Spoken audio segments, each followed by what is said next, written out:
Marcus Cole, a self-made millionaire and the proud new owner of a renowned luxury hotel, arrives unannounced to observe operations without drawing attention to himself.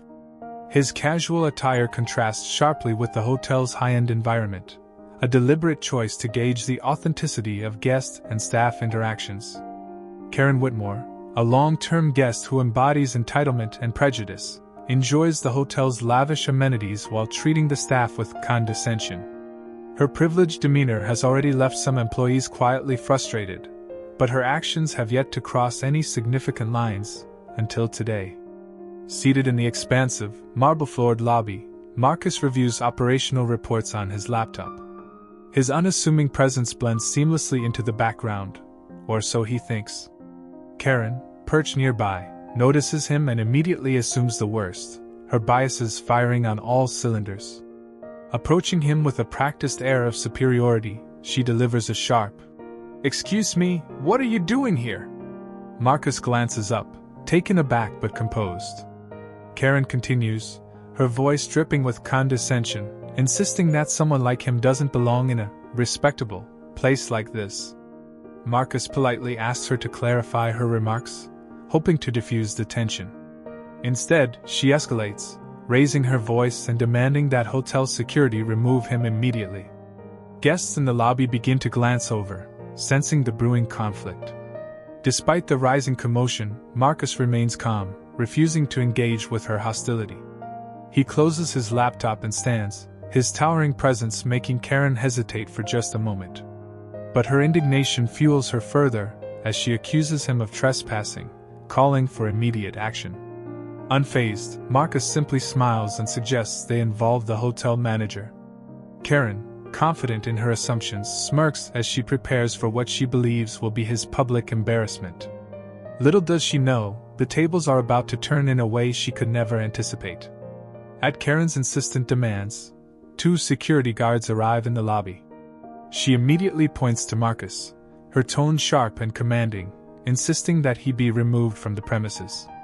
The guards, confused, look to Marcus, who remains calm and collected.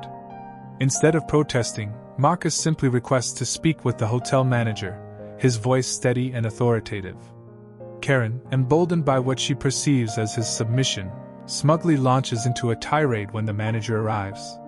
She claims Marcus is loitering and probably snuck in, making it clear that she believes he doesn't belong in such an upscale establishment. The manager listens carefully, his face neutral, while Marcus waits quietly, his expression unreadable. Meanwhile, the hotel staff, observing from a distance, exchange subtle knowing glances. They recognize Marcus but choose to remain professional, aware that he's allowing the situation to unfold on its own. The tension in the lobby grows as a small crowd of curious onlookers gathers. The manager, attempting to diffuse the escalating scene, gently asks Karen to calm down and lower her voice. This only fuels her outrage, as she accuses him of being in on it and failing to maintain the hotel's standards. She demands immediate action, her tone dripping with entitlement. At this point, Marcus, clearly done with the spectacle, decides to put an end to it. He stands, his calm demeanor unwavering, and addresses Karen directly. "I think it's time I introduce myself properly," he says. With measured words, he reveals that he is not only a guest but the owner of the hotel. Karen freezes mid-sentence, her face draining of color as the weight of Marcus' revelation sinks in. The smug confidence she wore like armor shatters in an instant.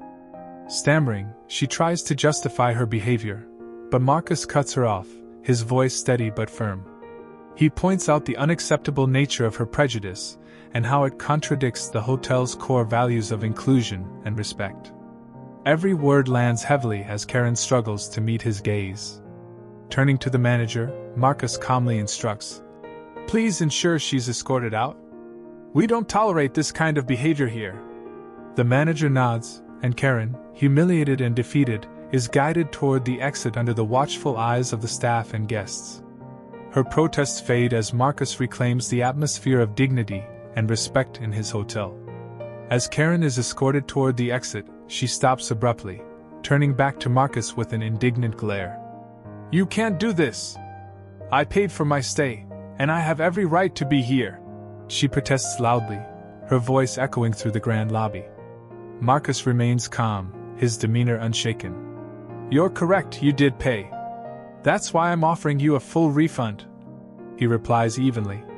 He signals to the manager, who assures Karen her payment will be reversed immediately. But your behavior is unacceptable, and as the owner, I am within my rights to ask you to leave.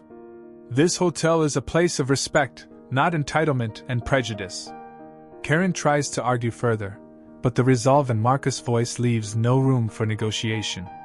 The security guards gently but firmly guide her toward the door, as murmurs ripple through the lobby. Guests who had gathered to watch the scene unfold begin to react. Some exchange approving glances, while others clap softly, showing their support for Marcus' handling of the situation. A few even capture the moment on their phones, ensuring the incident will live far beyond the confines of the hotel. Karen, humiliated, marches out of the building, her face flushed with anger and embarrassment. The once confident swagger in her stride is replaced by hurried, uneven steps as she disappears into the street.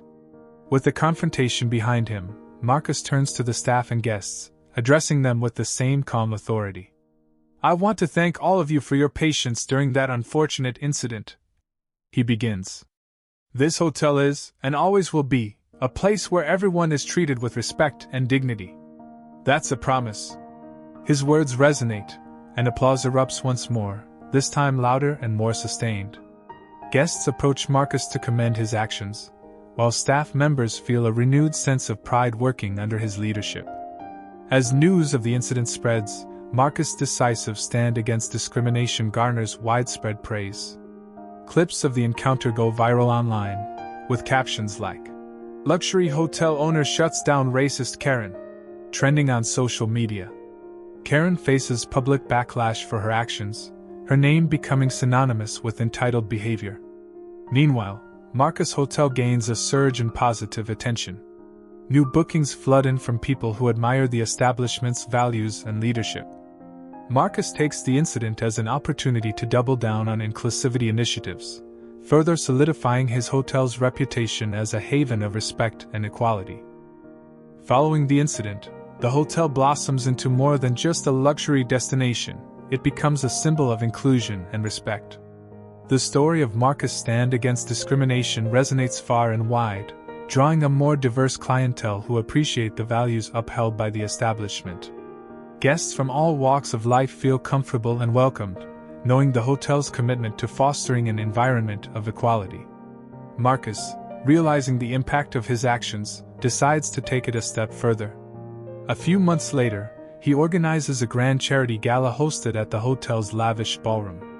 The event, titled Unity and Diversity, aims to raise funds for organizations dedicated to fighting racism, promoting equality, and supporting marginalized communities. The gala is a resounding success, drawing prominent figures from the business world, celebrities, activists, and everyday citizens who want to contribute to the cause.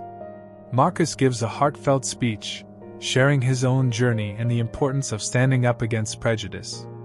What happened here wasn't just about one person's ignorance, he says, addressing the crowd. It's about ensuring that everyone, no matter where they come from or what they look like, feels valued and respected. This is just the beginning. The event raises a significant amount of money, which is donated to several organizations working tirelessly to combat systemic racism and promote inclusivity. The hotel also establishes a scholarship program for underprivileged youth, empowering the next generation to pursue their dreams. Meanwhile, Karen's public humiliation serves as a cautionary tale.